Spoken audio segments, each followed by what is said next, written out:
everyone, welcome back to my YouTube channel and those who are new here, welcome to my YouTube channel। जो लोग नए हैं उनको मैं ये बता दूं कि मेरा नाम श्रेया सिन्हा है। मैं एक 5th ईयर मेडिकल स्टूडेंट हूँ। मेरा अभी रशिया में रहते हुए 4 साल बीत चुके हैं, एक्चुअली 4.5 ईयर्स।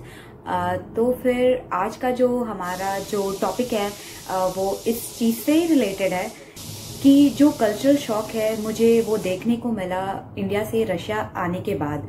तो आज हम उस बारे में बात करेंगे। कल्चरल शॉक मतलब कि जब आप एक देश से दूसरे देश जाते हैं तो आपको मतलब जो अनफेमिलियर चीज़ होती है, जो आपके कंट्री में प्रैक्टिस नहीं की जाती है, या आपको यहाँ आने के बाद कुछ डिफरेंट लगता है, जैसे इनका खाने पीने का तरीका, इनका रहने का तरीका, या कुछ भी वो हो सकता है। या तो वो अनप्लेजेंट हो सकता है, आपको अच्छा नहीं लग सकता है, या फिर आपको अच्छा लग सकता है। तो आज हम उस चीज़ के बारे में बात करेंगे जो मैंने खुद पर्सनली एक्सपीरियंस किया है रशिया आने के बाद। तो चलिए शुरू करते हैं। जैसा कि हम जानते हैं कि रशिया एक फीमेल डोमिनेटेड कंट्री है, ना कि औरतें यहाँ पे मर्दों को डोमिनेट करती है, बट मेरा कहने का मतलब था पॉपुलेशन औरतों की ज्यादा है। तो फिर जब मैं यहाँ पे शुरू में आई थी तो एक चीज जिससे मैं हैरान हुई थी वो ये देख के कि रशिया में जो गवर्नमेंट बसेस होती हैं या इवन प्राइवेट होती हैं उसमें जो भी कंडक्टर्स होते हैं वो सारी औरतें होती है। तो ये वुमेन के सेफ्टी के लिए भी अच्छा है। और ड्राइवर्स जो भी होती है कि बहुत सारी औरतें होती है, बट ड्राइवर्स मेल भी हो सकते हैं और फीमेल भी हो सकती हैं, बट जो कंडक्टर्स होती है वो सारी फीमेल्स ही होती हैं। और तो और यहाँ पे जो ट्रेन कंपार्टमेंट्स में असिस्टेंट्स होती हैं या फिर गार्ड्स जो होते हैं वो भी लेडीज ही होती है। तो ये चीज रशिया के बारे में मुझे बहुत अच्छी लगी कि आपको मतलब जैसे कि मैं एक यहाँ पे स्टूडेंट हूँ और फॉरेनर हूँ, तो फिर मैं रात को भी ट्रैवल करती हूँ, तो ऐसा, या और भी सारी औरतें होती हैं, उनको इस वजह से बहुत सेफ फील होता है। और मुझे ऐसा पर्सनली लगता है कि इंडियन गवर्नमेंट को भी ऐसा कुछ मतलब सिस्टम लाना चाहिए इंडिया में। जैसा कि हम जानते हैं कि रशिया जो है वर्ल्ड का सबसे बड़ा कंट्री है और यहाँ का पॉपुलेशन वर्ल्ड का 9th लार्जेस्ट पॉपुलेशन है। यहाँ पे तकरीबन 146 मिलियन लोग रहते हैं। तो इस हिसाब से जब मैं रशिया में मतलब जब मैं फर्स्ट ईयर में थी और जब मैं ऐसे ही ट्रैवल करती थी तो फिर मुझे रोड पे लोग ही नहीं दिखते थे मुझे, क्योंकि शायद इसीलिए क्योंकि एरिया वाइज रशिया बहुत बड़ा है, फिर भी इतने कम लोग दिखते। मैं सोचती थी कि सारे लोग गए तो गए कहाँ, यहाँ पे लोग तो दिखते ही नहीं है दूर दूर तक। और चलो स्प्रिंग और ऑटम में फिर भी लोग दिख जाते हैं, बट विंटर में तो बिल्कुल भी नहीं दिखते। कभी कभी आपको तो ऐसी फीलिंग आ जाएगी कि किसी ने आपको किसी एबेंडेंड आइलैंड पे छोड़ दिया हो। बट ये मेरा पर्सनल एक्सपीरियंस मेरे शहर को लेके है, किसी भी रशियन टाउन को लेके है। तो अगर आप मॉस्को, सेंट पीटर्सबर्ग और ये सब जगह पे रहते हैं जो थोड़ा ज्यादा डेंसली पॉपुलेटेड है, तो उसे कंपेयर मत कीजिएगा and don't fight with me in the comment section. क्योंकि किसी भी कंट्री को आप जज नहीं कर सकते उसके कैपिटल से या उसके जो मेन जो मेट्रोपॉलिटन सिटीज हैं उसको लेके। मॉस्को और सेंट पीटर्सबर्ग रशिया को रिप्रेजेंट नहीं करता है। कि अगर आप यहाँ के विलेजेस और छोटे टाउन्स और सिटीज में जाएंगे तो ही आप रशिया को और उसके कल्चर को अच्छे से समझ पाएंगे। तीसरी चीज जो मुझे यहाँ के बारे में बहुत अच्छी लगी वो ये थी कि यहाँ पे जो ड्राइवर्स होते हैं जो स्ट्रीट पे, वो तभी हॉर्न बजाते हैं जबकि it will be very necessary. ये मेरे रूम के आगे जो मेन रोड है वहाँ का व्यू है। आप देख सकते हैं गाड़ियाँ काफी कम हैं और ऊपर से हॉर्न भी लोग नहीं बजा रहे हैं। चौथी चीज जो कि मुझे शॉकिंग लगी, क्योंकि मैं एक इंडियन हूँ और इंडिया में टीचर्स को काफी रेस्पेक्ट किया जाता है और आउट ऑफ रेस्पेक्ट हम सर या मैम बोलते हैं टीचर्स को। लेकिन जब मैं यहाँ पे यूनिवर्सिटी में आई तो फिर जो हमारा जो इंडियन बैच था वो टीचर्स को सर या मैम कह के जब हमने बुलाया तो उन्होंने हमें बताया कि नहीं, उनको अच्छा नहीं लगता ये सर या मैम सुनना, उनको हम नाम से बुलाए। तो ये चीज मेरे लिए काफी शॉकिंग थी और पहले मैं मतलब मुझे यूज टू होने में भी थोड़ा टाइम लगा। तो फिर सपोज अगर यहाँ पे मेरी जो मैम है उनका नाम होगा मारिया अलेक्जेंद्रोवना, तो हमें उनको ये नहीं कहना कि एक्सक्यूज मी मैम या कुछ, तो हमें उन्हें मारिया अलेक्जेंद्रोवना ही कहना पड़ेगा। पांचवी चीज शॉक कह सकते हैं, नॉट इवन शॉक बट जो कि मेरे लिए थोड़ा मतलब इतना आसान नहीं था इसको एक्सेप्ट कर पाना, ये था कि फ्रीडम। और आपको जो आपकी जो ड्रेस का चॉइस है वो खुद का, आप कुछ भी पहने। और मतलब इतना ज़्यादा सेफ्टी, क्योंकि मैं इंडिया के छोटे से जगह से आई थी जहाँ पे मतलब हमें 5-6 बजे के बाद जाना सेफ नहीं माना जाता था, और इनफैक्ट सेफ नहीं था। और मैं 12th के बाद डायरेक्ट मैं रशा आई हूँ, ना कि मैं दिल्ली, मुंबई या फिर ऐसे कोई बड़े शहर में गई नहीं थी।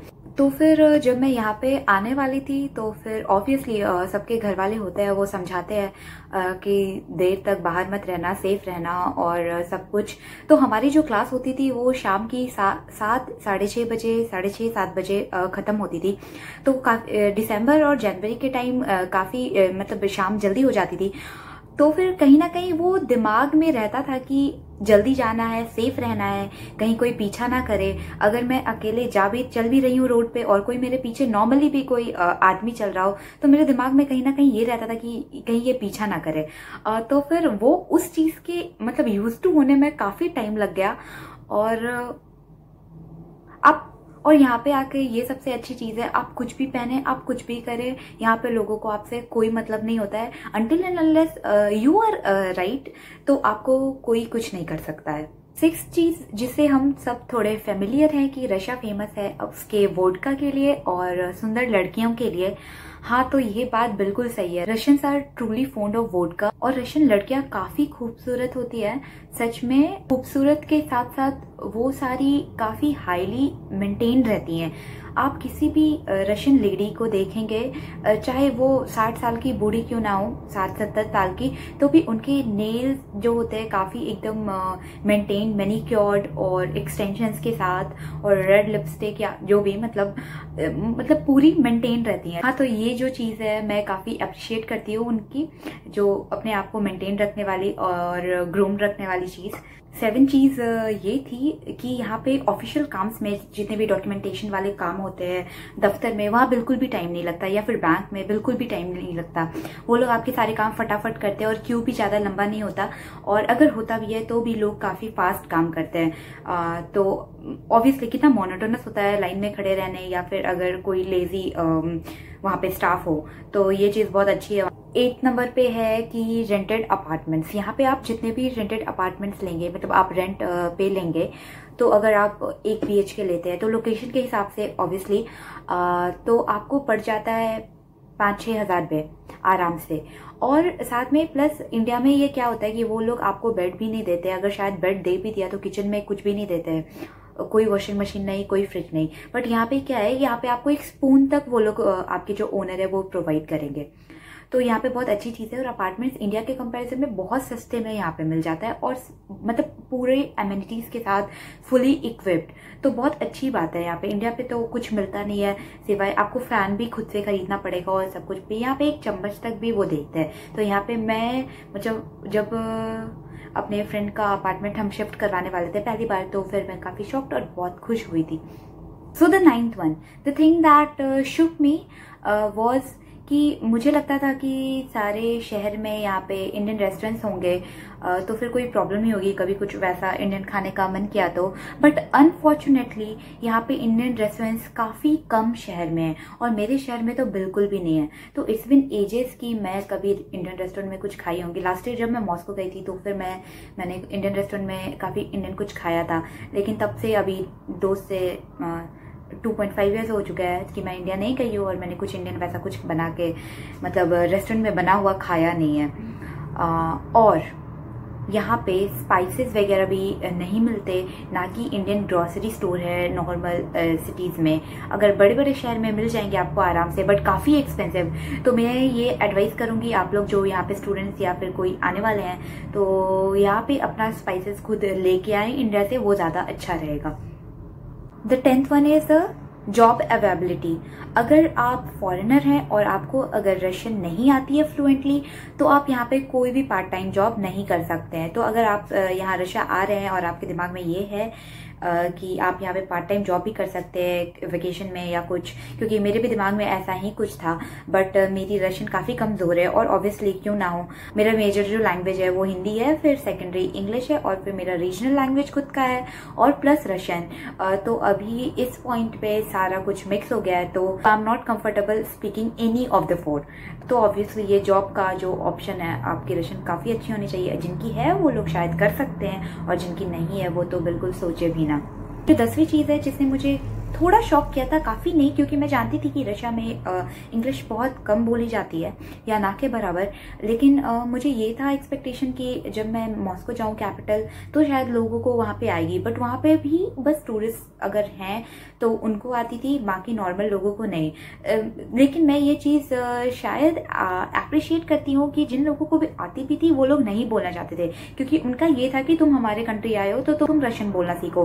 बट हम इंडिया में काफ़ी देखते हैं कि लोग नॉर्मली भी हिंदी नहीं बोलते हैं। I don't know if they feel they are being cool or something, but अपने लैंग्वेज को ये लोग काफ़ी रिस्पेक्ट करते हैं और अपनी लैंग्वेज में ही बात करते हैं। डजेंट मैटर, आप यहाँ पे देश में आए हैं तो आपको उनकी भाषा सीखनी होगी, ना कि वो आपको कंफर्टेबल फील करवाने के लिए इंग्लिश बोलेंगे। तो शायद ये क्वालिटी हमको भी अडाप्ट करनी चाहिए और हमें भी ज़्यादा हिंदी का प्रयोग करना चाहिए। आखिरी चीज़ जिसे मैं थोड़ी शॉक हुई थी और थोड़ा अलग लगा था वो ये कि हम सब जानते हैं कि बॉलीवुड गाने और बॉलीवुड मूवीज सारी जगह फेमस है इंडिया के बाहर, बट रशिया में ये है कि अभी जो फालतू के इंडिया में बॉलीवुड मूवीज बन रही हैं मोस्टली वो सब कोई इंटरेस्टेड नहीं होता देखने में। और बाकी जो पहले की पुरानी मूवीज है लाइक मेरा नाम जोकर, सीता और गीता और सारे जो पुराने एक्टर्स हैं जैसे राज कपूर एंड ऑल, वो सारे काफ़ी फेमस है और लोग अभी भी इनकी ये सारी मूवीज़ देखते हैं और यहाँ पे कोई फालतू की मूवीज़ नहीं लगती जो भी आजकल बॉलीवुड में चल रहा है। इवन ये लोग मानते हैं कि पुरानी मूवीज़ में बॉलीवुड में काफ़ी क्लास होती थी, काफ़ी अच्छी मूवीज़ आती थी। तो फिर मुझे लगता है Bollywood really need to change. So आज के लिए इतना ही। अगर आपको वीडियो अच्छा लगा तो प्लीज़ लाइक कीजिए और अगर आप यहाँ पे नए हैं तो प्लीज़ सब्सक्राइब कीजिए। See you in the next video. Bye, take care.